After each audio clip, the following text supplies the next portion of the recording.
Bonjour à toutes et à tous, ici Codecoaster. Bienvenue dans cette série de 2 vidéos intitulées Fantasno. Pourquoi Fantasno? Parce que visite de Fantasyland en hiver et des visites très enneigées. Ce premier épisode, c'est une visite où la neige va littéralement me tomber dessus. Oui, vous allez voir, là, il a neigé à un niveau que vous ne pouvez pas imaginer. Et en plus, vous allez voir, à la toute fin, la neige permet d'avoir quelque chose de vraiment magnifique. Et en parallèle de ça, vous allez pouvoir découvrir l'expérience toute hivernale de Fantasyland avec ses surprises, avec ses beaux décors et surtout avec la nuit, parce qu'évidemment, qui dit hiver dit nuit. Alors c'est parti, générique! Nous y sommes, l'hôtel Charles Lindbergh. Ça y est, nous sommes dans l'entrée de l'hôtel Charles Lindbergh. Nous allons dès à présent aller récupérer notre cabine d'aéronaute. Bon là, je vais pas vous montrer tout ça. Et juste après, nous allons entrer dans Rockbark. Sur toutes les prises que vous allez voir, je vous prie d'excuser des fois la qualité des mouvements qui peuvent sembler bizarres. C'était la première fois que j'utilisais mon stabilisateur pour téléphone.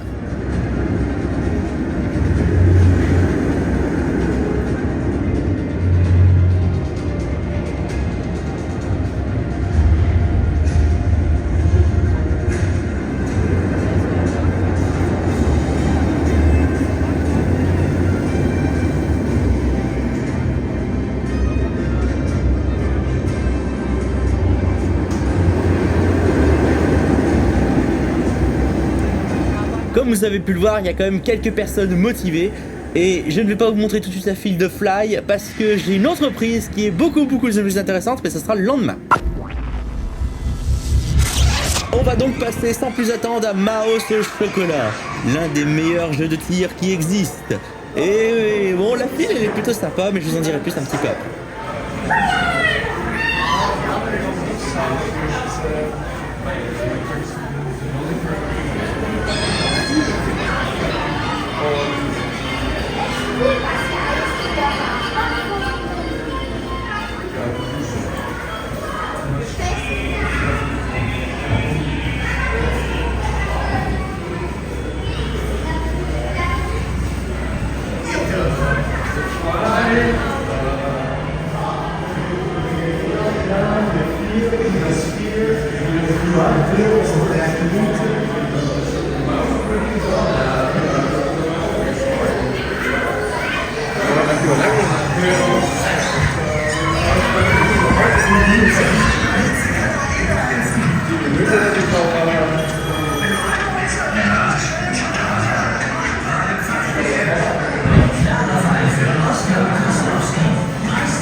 Puisque je ne peux pas filmer à bord de Maos au chocolat, je vais vous donner mes impressions pendant que nous regardons cette gare qui est absolument superbe et qui sentait à l'époque beaucoup le chocolat, le caramel, etc. Enfin bref, des bonnes odeurs qui vous mettent, comme j'aime bien dire, la gueule en colère. Ah!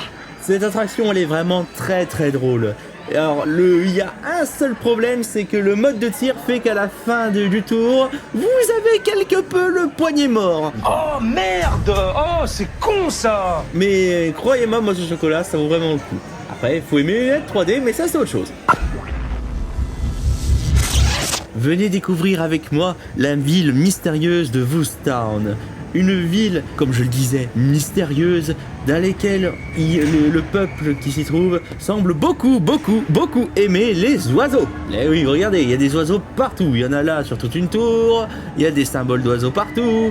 Mais nous, ce qui nous intéresse, c'est bien sûr la double montagne russe que vous voyez là, à savoir Winjaz. Ça tombe bien, je vous y emmène.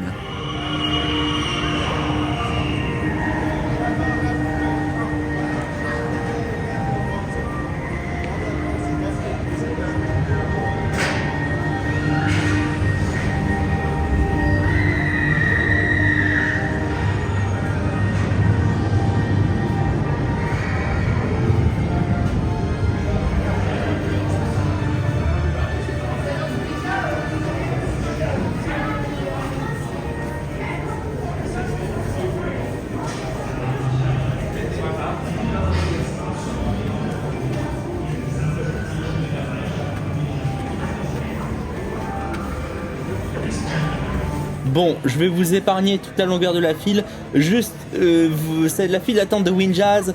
Un sérieux problème d'aération, surtout quand vous... Alors en été, c'est parce que tout le monde va avoir trop chaud dedans, et en hiver, c'est à cause des manteaux, croyez-moi, vous allez vite aussi crever de chaud. Mais au moins l'attraction, elle vaut le coup.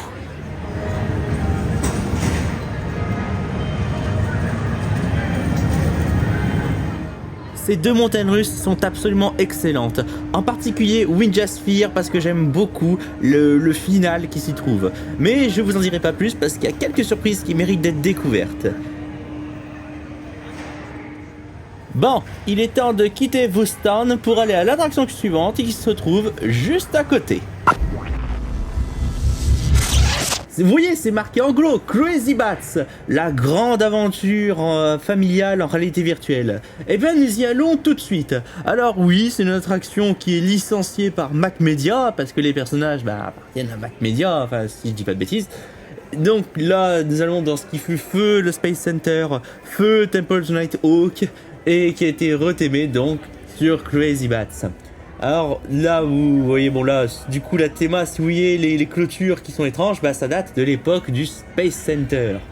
Alors là il y a beaucoup de monde, vous allez voir dans quelques instants tout le monde va disparaître parce que sur l'unique prise que vous allez voir ensuite c'est une prise du lendemain.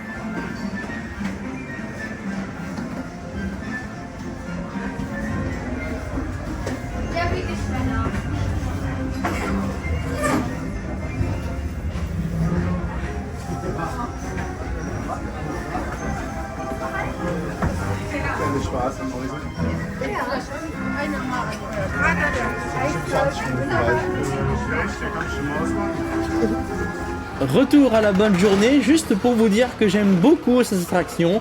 Le film est plutôt drôle, la musique est plutôt prenante durant le tour.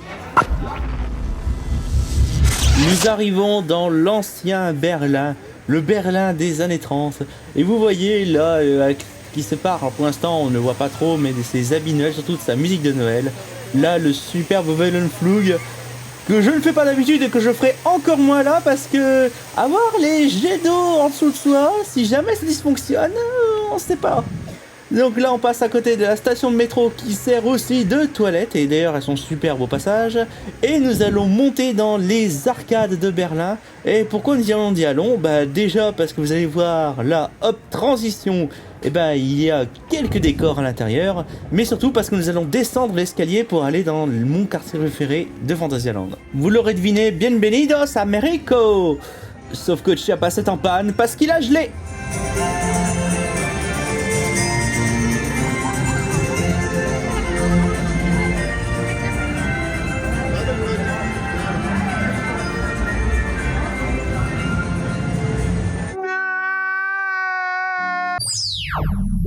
Ah, la Chine et ses superbes décors d'hiver. Alors déjà de jour ils ont de la gueule, mais vous verrez une fois la nuit tombée, ils auront encore plus de gueule parce que ça ce sont des lanternes, et vous verrez lorsqu'on basculera en mode nuit, c'est vraiment magnifique.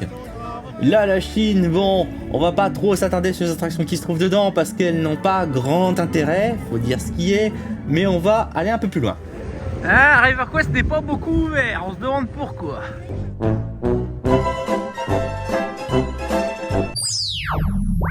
Il est temps d'aller dans le château que vous devinez juste à gauche, Mystery Castle. Pendant que nous faisons route vers ce mystérieux château, laissez-moi vous raconter cette sombre histoire. Raconte-nous une histoire, Père Castor. Il y a bien longtemps, la famille Van Dindhoven a été marquée par un pacte tragique. Friedhelm Horatio, un alchimiste prêt à tout pour pouvoir obtenir la formule secrète capable de transformer le sable en or, conclut un accord avec le diable. Mais en échange de cette formule, il condamna toute sa descendance à une malédiction redoutable. Aucun de ses descendants ne pourrait survivre au-delà de 30 ans. Ainsi, génération après génération, les seigneurs Van Dindhoven périrent jeunes, victimes de cette sombre destinée. Mais Huld, le dernier héritier, refuse de se résigner. Dans une tentative désespérée de briser cette malédiction, il fait construire une immense machine dans la tour que vous voyez, dans la tour du château des Van Dindhoven. Son espoir, utiliser les énergies positives des visiteurs pour purger le mal qui hante la demeure familiale et sauver son nom avant qu'il ne soit trop tard. Nous allons dès à présent pénétrer dans ce château et tenter d'affronter le mal. Hallo Sie! Hüten Sie sich vor der Bibliothek, da geht es nicht mit Rechten zu.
Eure gesammelte Energie wird sich entladen gegen die Mächte der Finsternis.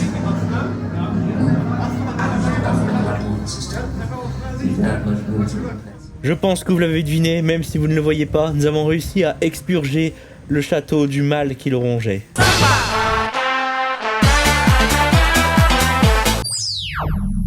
Nous réussissons enfin à sortir de ce château mystérieux. Et maintenant, nous arrivons dans ce petit jardin où je vais pouvoir vous dire que cette attraction est vraiment superbe. Elle est très bien thématisée, c'est très sensationnel et ça vaut vraiment son pesant d'or. Purée, c'est vraiment calme.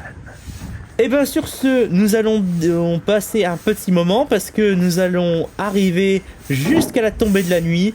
Et nous allons aller directement vers Rockborg, ou plutôt sur les hauteurs de l'hôtel Charlingberg, parce que je vais vous montrer le spectacle The Pulse of Rockborg. Et vous allez voir, c'est plutôt spectaculaire. On regarde ça.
Donc comme je vous l'ai dit un peu plus tôt, là le spectacle vous l'avez vu depuis le toit de l'hôtel Charlingberg, enfin le toit entre guillemets, depuis le dernier étage, il est tout à fait possible de le voir comme je viens de vous le montrer.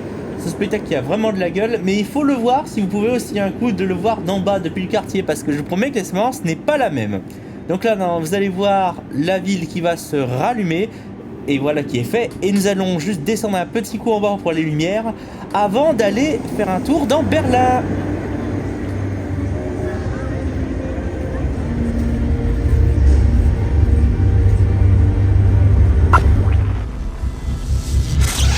Nous sommes dans les rues de Berlin, tout illuminé et c'est absolument magnifique. Mais rassurez-vous, vous vous dites j'ai pas vu comment ça s'illumine. Je vous le montrerai un tout petit peu plus tard dans la vidéo. Vous verrez, ça vaut vraiment le coup. Donc là nous allons remonter cette rue et nous allons aller vers le Wellenflug pour que vous puissiez d'abord voir toute la Kaisersplatz illuminée, à quel point c'est magnifique, mais aussi pour que je puisse vous montrer une petite surprise qu'il y a sur cette place.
Inutile de vous dire que Taronne de nuit, c'est une expérience absolument géniale. Et dans quelques instants, un petit moment musical que les coaster fans ne renieront pas.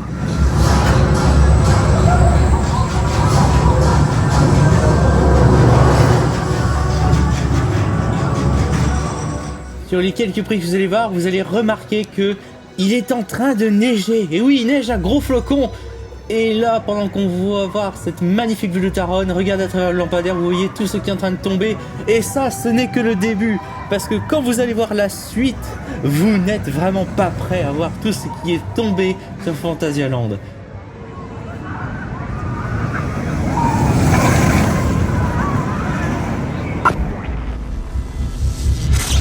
là je ne vais rien dire et je vais juste laisser parler les images.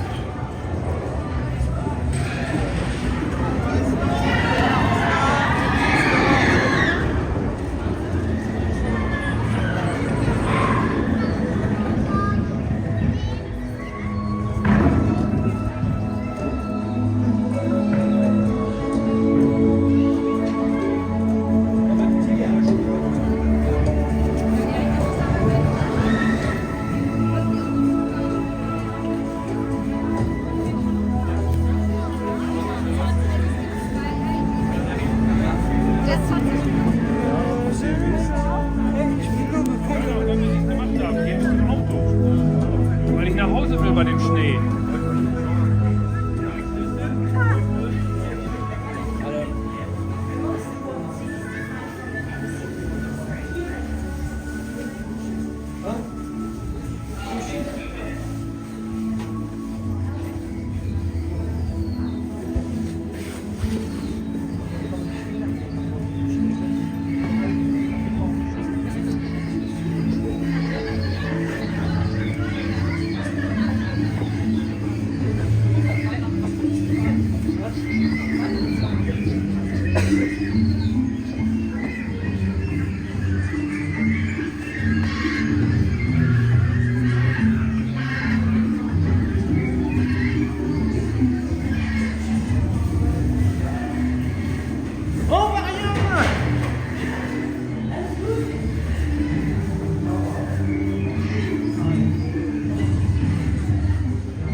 Oula merde. Alors je n'avais pas prévu autant de queue à ce moment-là, donc je suis reparti, je suis allé faire un petit peu autre chose. J'en ai notamment profité pour faire la prise que vous voyez en ce moment-là. Et rassurez-vous, le Black Mamba, je l'ai bien fait un petit peu plus tard, et d'ailleurs je vais vous le prouver dans quelques instants. Mais avant, profitez. Avec la salle de bain à côté.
Dis-moi, c'est glissant là.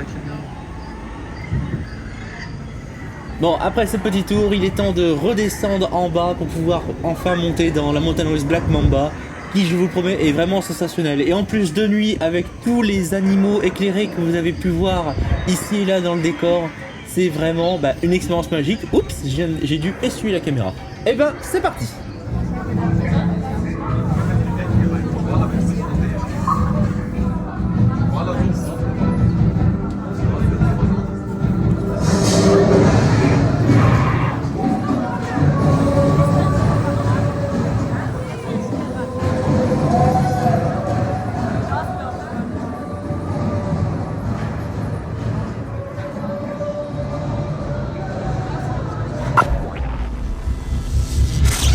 Alors je ne vais pas vous montrer le spectacle dans son intégralité parce que je n'avais pas prévu de le filmer à cause de toute la neige qui tombait et que je n'avais pas le matériel adéquat.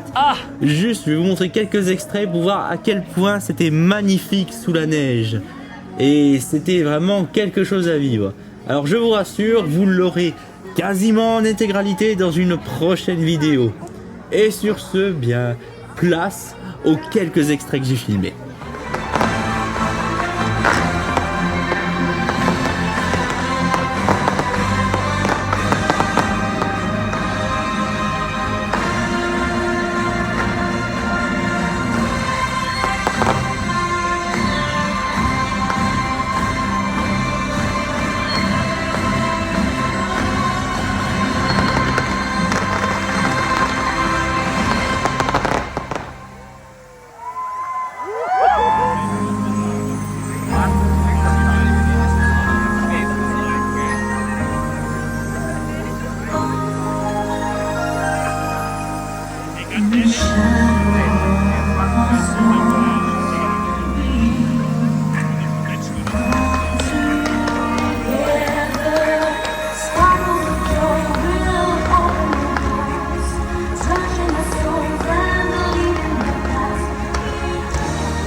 Là, la neige tombe en gros flocons, on peut le dire.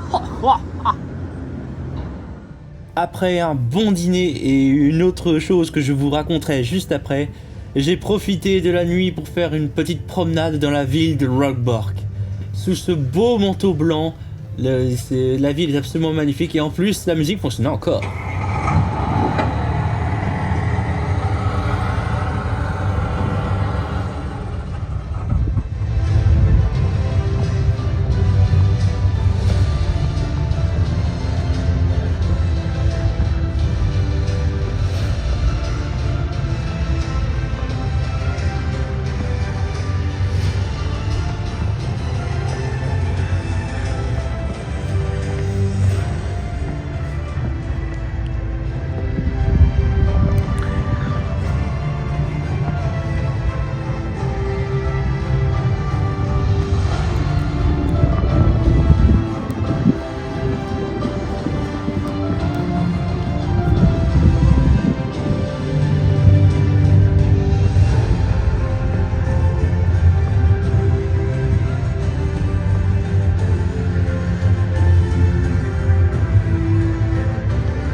Là, vous avez vu ma petite promenade dans Rockbork, mais je me suis pas couché tout de suite. Oh non, non, loin de là. Parce que j'ai dû passer au parking pour aller trouver ma voiture. Parce que je pense que je l'ai compris, elle était complètement enneigée. Donc j'ai dû aller la déneiger, même si je la prenais pas tout de suite, même si je repartais pas ce soir-là, je ne repartais que le lendemain. Je suis allé la déneiger une première fois pour éviter le lendemain d'avoir une trop grosse mauvaise surprise. Oh merde! Oh, c'est con ça! Et donc, vous l'avez deviné, le lendemain matin, je suis allé retourner la déneiger à nouveau. Ça fait beaucoup là, non? Pour être sûr de bien avoir tout viré, avant d'aller enfin prendre le petit-déj dans le restaurant que vous allez découvrir juste après. C'est vraiment un petit-déj où vous avez tout ce qu'il faut pour bien démarrer votre journée. Oui. Et après, vous pouvez directement attaquer le parc et c'est ce que nous allons faire juste après.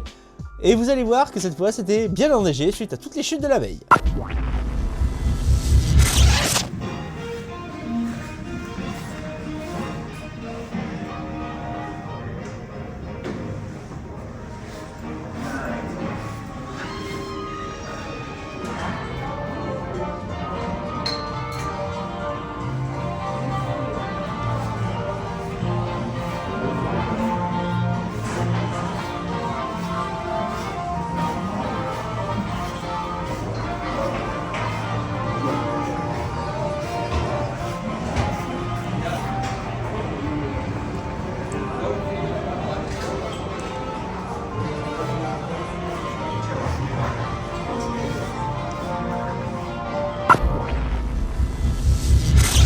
Allez, on y va, c'est parti pour cette deuxième journée de parc complètement enneigée. Vous allez vraiment vous en rendre compte quand on va faire toute la file de fly, parce que vu qu'on a une vue assez panoramique sur toute la zone Rockbork, eh ben, vous allez vous rendre compte à quel point il avait neigé la veille au soir.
Et après Fly, je vous emmène cette fois dans Klugheim, tout aussi enneigé et avec de beaux décors. Bah, vous savez quoi, on va faire le petit chemin jusqu'à Taron et bah, je vous laisse admirer la quantité de neige avec Taron qui passe sous notre nez.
Je ne vais aller guère plus loin sur Taron en plein jour parce que vous avez eu l'occasion de le voir sur une autre vidéo de ma chaîne. Et maintenant je vais passer à totalement autre chose, on va aller beaucoup plus tard dans la journée parce que j'aimerais vous montrer quelque chose de magique.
Après ces instants on ne peut plus magiques où on a vu les illuminations de Berlin s'allumer devant nos yeux, nous allons désormais affronter de nouveau Taron de nuit.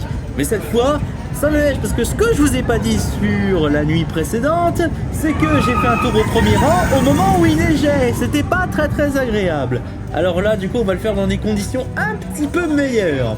Et donc là, nous faisons route vers Taron et je vous y emmène avec grand plaisir.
Waouh.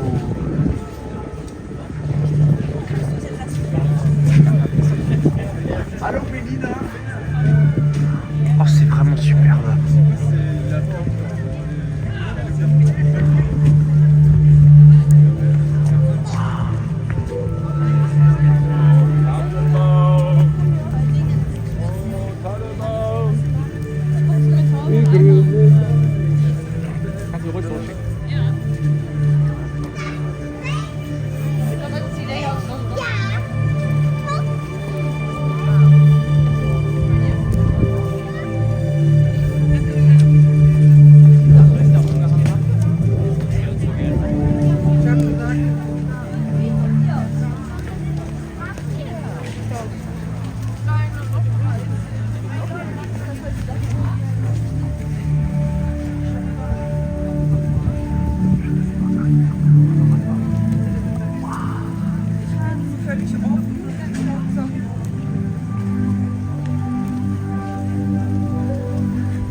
Et juste avant de filer, nous allons faire une dernière fois fly. Vous voyez, parce que j'ai un petit peu de route et en plus, vu les conditions climatiques, c'est pas génial, donc fallait pas trop que je traîne. Et en plus, il fallait encore que je vérifie le déneigement de ma voiture. Donc, on fait une dernière fois fly avant de s'en aller et je vais vous emmener avec moi dans la file pour que vous puissiez voir tout le logbook de haut avec les lumières allumées.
Alors pour ceux qui se demandent ce qui vient de se passer, je viens de louper une marche. Et... Ah.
marche bien.